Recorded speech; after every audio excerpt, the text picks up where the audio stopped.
At eto nga pala ang aming alaga na si Una at walang makakaligtas na parcel sa kanyang mala hamster na ilong. Yo, what's up guys? For today's video nga, may dumating na naman tayong parcel mula sa Shopee Racing Philippines. Kaya tara at i-unbox na natin yan. Let's go! At ang una nga natin yung i-unbox ay itong transparent fan cover sa gilid. Sayang nga lang at di natin nabili yung fan. Akala ko kasi meron tinda ron sa pagpapaabitan natin.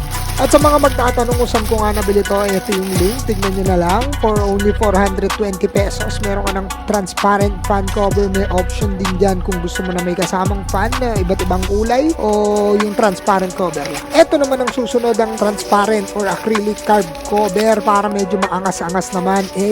At syempre, ano pa nga ba? Dito ko din yung binili for only 199 pesos. Meron ka ng maangas na acrylic card cover. Kaya ano pang iniintay natin? Tara natin pakabit. Pero bago ang lahat, kailangan dumaan muna tayo sa toll gate. Magpapaalam tayo, magbibigay tayo ng treats. At nandito na nga tayo sa pagawaan at medyo paupo-upo muna tayo dahil waiting tayo. Medyo mahaba ang pilagar. Dito nga pala ako lagi nagpapakabit sa Bon Moto Works. Hanapin nyo na si paring Ronet. Napakabait niyan, solid. Marami-rami nga rin pala silang tinda rito gaya ng mga panggilid, accessories, tambucho, flat seat, mga bolts, white bolts, gold bolts, kahit ano pa. Itanong nyo lang at meron sila niyan. Sa wakas at isasalang na nga rin yung sa atin at ito sinisimulan ng baklasin. At ang unang ang baba natin ni paring Ronet itong acrylic card cover at medyo nagkamali yata tayo ng bili. Pang M3 yung nabili natin pero nagawa naman ng paraan yan. Ganun sila kalupit dito sa Bon Moto Works. Ayan at kitang-kita nyo naman na dahan-dahan at mabusisi ang pagkakabit.